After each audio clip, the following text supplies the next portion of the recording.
Hello बच्चों, आइए विद्यार्थी क्लासेस में एक बार फिर से हम लोग बात करते हैं हाइड्रोजन स्पेक्ट्रम का। हाइड्रोजन स्पेक्ट्रम के ऊपर में बहुत ज़्यादा ही स्टडी किया गया था अपने समय में, और तमाम एटॉमिक मॉडल्स जो थे, इवन आप जब आगे पढ़ेंगे बोर्स का एटॉमिक मॉडल, तो वो भी इसी स्पेक्ट्रम को एक्सप्लेन करने के लिए दिया गया था।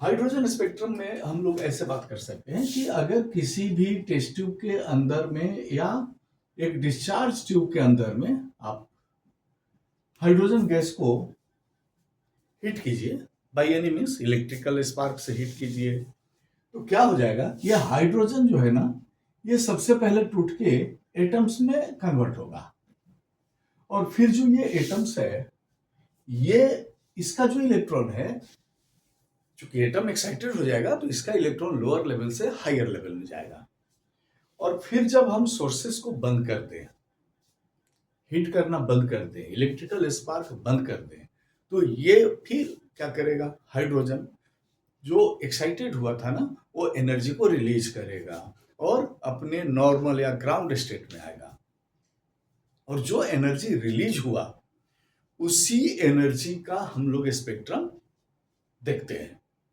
अब अलग अलग साइंटिस्ट देखिए अलग अलग स्पेक्ट्रम का स्टडी कर रहे थे फोटोग्राफिक प्लेट पर इसको लेके, जिसमें सबसे पहला था लेमन सीरीज।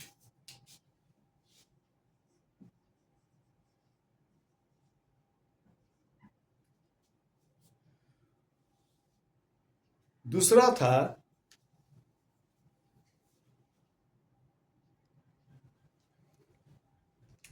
बाल्मेर सीरीज, देखिए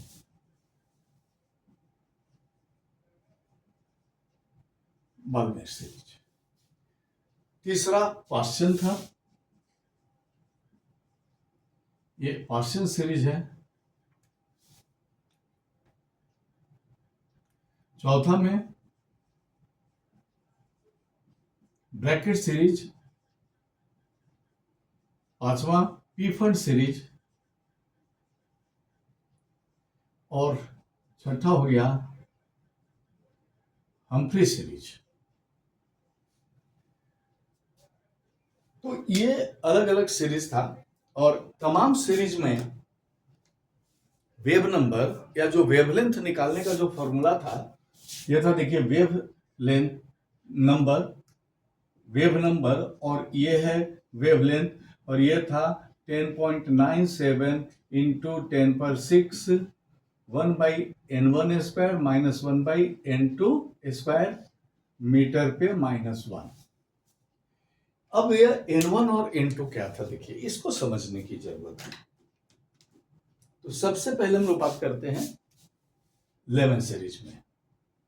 लेमन सीरीज में देखिए ये बैठे हुए थे n1 = 1 पे, यानी जाओ कहीं भी, आना कहां है वापस, n1 = 1 पे, और जो वेवलेंथ होगा that is the wavelength of series, तो 2 होगा। देखिए अब यहां पर हमको मिलेगा इस सीरीज के लिए, लेमन सीरीज के लिए, n2 तो हो जाएगा 3, 2, 3, 4, 5, 6 करके इन्फिनिटी तक। तो पहली लाइन हमको कब मिलेगी, आप देख लेना, 1/λ = 10.97 इंटू 10⁶ 1/1²। देखिए n1 क्या हो गया 1, और -1/2², इतना मीटर पे -1। और अगर आप इसको सॉल्व कर लेंगे तो ये लैम्डा निकल जाएगा। और फर्स्ट लाइन जो होता है ना, फर्स्ट लाइन का वेवलेंथ सबसे बड़ा होता है। अगर कोई बोल दे कि लेमन सीरीज में आप फर्स्ट लाइन या सबसे बड़ा वेवलेंथ का स्पेक्ट्रम लाइन कब ऑब्टेन हो रहा है, तो वो ऑब्टेन कब करेंगे हम लोग, जब n1 n2 से n1 में आएगा, यानी कि 2 से 1 में आएगा।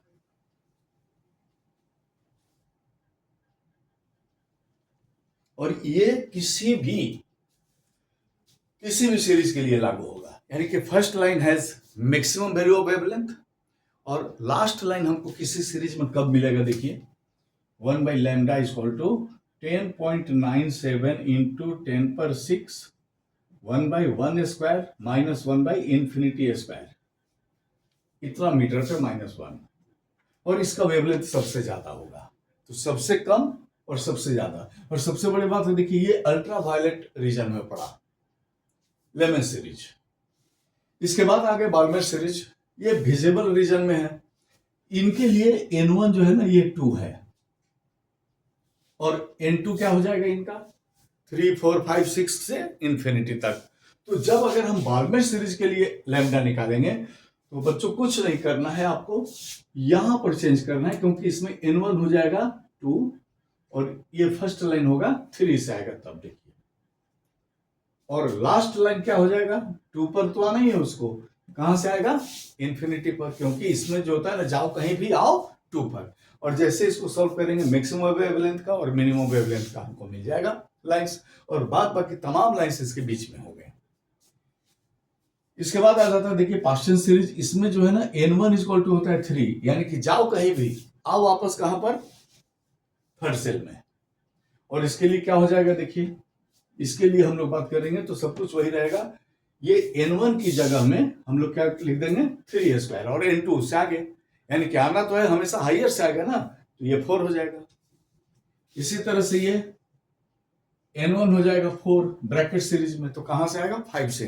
तो पहला लाइन हम लोग को ब्रैकेट सीरीज का करें तो देखिए यहाँ 4² और यहाँ 5² होगा, और लास्ट लाइन मिलेगा तो ये 4² और यहाँ इंफिनिटी²। इसी तरह से देखिए पीफर्ड सीरीज में N1 इक्वल टू 5 होगा, जाओ कहीं भी आना कहां पर है 5 पर, तो उसके लिए यहां पर 5 हो जाएगा N1 की जगह, और N2 हो जाएगा 6, 7, 8 ऐसे, और लास्ट मिलेगा कहां से इंफिनिटी से जब वापस आएगा। और इसी तरह से अगर इसका बात करें हम लोग हम्फ्री का, तो ये N1 6 होता है, और इसमें जाओ कहीं भी आओ कहां पर 6 पर। ये अल्ट्रावायलेट रीजन में था, ये विजिबल रीजन में था, ये इंफ्रारेड रीजन में है। ये हमारा जितना है ये इंफ्रारेड रीजन में है। तो ये अगर आपको समझ में आ गया तो चैनल को लाइक कीजिए, सब्सक्राइब कीजिए। Thank you.